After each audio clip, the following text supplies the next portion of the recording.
एक ठंडी सर्द हवाओं वाली रात थी। उत्तर भारत के एक सुदूर गांव सिरसिया में अंधेरा जैसे निगलने को तैयार था।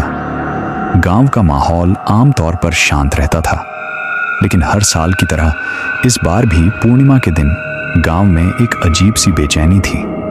लोग अपने अपने घरों में जल्दी बंद हो चुके थे।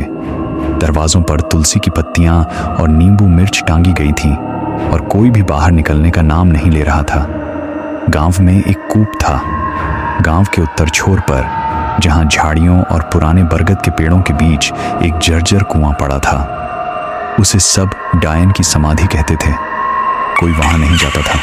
लोगों का मानना था कि 150 साल पहले वहीं एक औरत को जलाकर मारा गया था। उसका नाम था लाजवंती। लाजवंती गांव की सबसे सुंदर मगर सबसे रहस्यमयी महिला मानी जाती थी। वो बिना किसी से ज्यादा बात किए अकेले रहती थी। कहते हैं वह जंगल में जड़ी बूटियों के साथ कुछ अजीब टोटके करती थी और कई लोगों ने उसे रात के समय अजीब मंत्र पढ़ते देखा था। गांव में जब कई बच्चों का अचानक गायब हो जाना शुरू हुआ तो लोगों की नज़र उसी पर गई। एक रात गांव के लोगों ने उसे पकड़ा और बिना किसी सबूत के डायन घोषित कर दिया। उसे बरगद के पेड़ के पास ले जाकर जिंदा आग के हवाले कर दिया। जलती हुई लाजवंती चिल्ला रही थी। उसकी आंखें खून से भरी हुई थीं। मरते समय उसने जो शाप दिया वो आज भी गांव की हवाओं में तैरता है।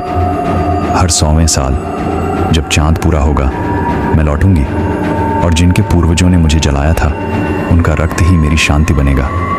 150 साल बाद उसी गांव में शहर से 3 दोस्त आए, रघु, सोमू और निखिल। वे एक डॉक्यूमेंट्री बना रहे थे इंडिया के शापित गांव के ऊपर।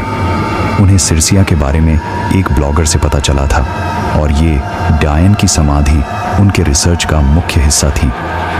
गांव पहुंचते ही उन्होंने रहस्यमयी कहानियों के बारे में पूछना शुरू कर दिया, लेकिन बुजुर्ग लोग केवल सिर हिलाकर चुप हो जाते थे। एक बूढ़ी औरत ने सिर्फ इतना कहा, जिसने भी उस कुएं के पास जाने की गलती की वो जिंदा नहीं लौटा। पर निखिल जिद्दी था। वो कैमरा लेकर रात को समाधि तक जाने का प्लान बनाता है। रघु और सोमू थोड़े डरे हुए होते हैं, पर निखिल का आत्मविश्वास और उत्साह उन्हें भी खींच ले जाता है। रात के ठीक 11:45 पर वे तीनों उस कूप के पास पहुंचते हैं। माहौल बहुत भारी होता है, जैसे कोई सांस रोककर बैठा हो। चांद अपनी पूरी रोशनी में चमक रहा था और हल्की सी धुंध पूरे कुएं को ढक रही थी। निखिल कैमरा ऑन करता है और कहता है, हम आज पता लगाएंगे क्या सच में इस कुएं में कोई आत्मा है। जैसे ही वह कूप के किनारे जाता है झाड़ियों में कुछ सरसराहट होती है। सोम्यू पीछे मुड़कर देखता है पर वहां कुछ नहीं होता। तभी अचानक एक अजीब सी सीटी जैसी आवाज सुनाई देती है, बहुत दूर से आती हुई, लेकिन फिर धीरे धीरे नजदीक। कैमरा उस कुएं की ओर फोकस करता है और कुछ पल बाद उसमें हल्की सी परछाई दिखती है, एक औरत की जो झुकी हुई है। उसके बाल खुले हैं और चेहरा एकदम काला। गाइज, क्या तुमने देखा? निखिल चिल्लाता है। अचानक हवा रुक जाती है। कुत्ते जो दूर भौंक रहे थे शांत हो जाते हैं। सोम्यू और रघु पीछे हटते हैं, लेकिन निखिल अड्डा रहता है। वह और नजदीक जाता है। कैमरा अब धुंधली परछाई को पकड़ नहीं पा रहा। फिर जैसे ही रात के 12 बजते हैं, कुएं के अंदर से एक चीख निकलती है, इतनी तेज कि जैसे कान फट जाएं। तीनों बुरी तरह डर जाते हैं। निखिल के हाथ से कैमरा गिरता है और टूट जाता है।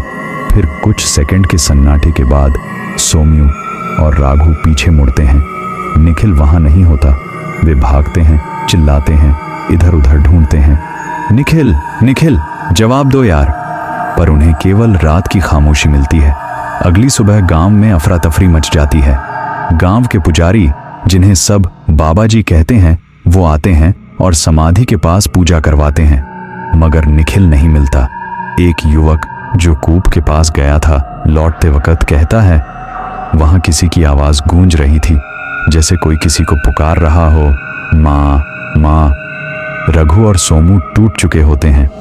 वे गांव छोड़ने का मन बना लेते हैं। शाम को जब वे बस का इंतजार कर रहे होते हैं, तभी एक बूढ़ी औरत उनके पास आकर पूछती है, तुम मेरे बेटे को ढूंढने आए थे?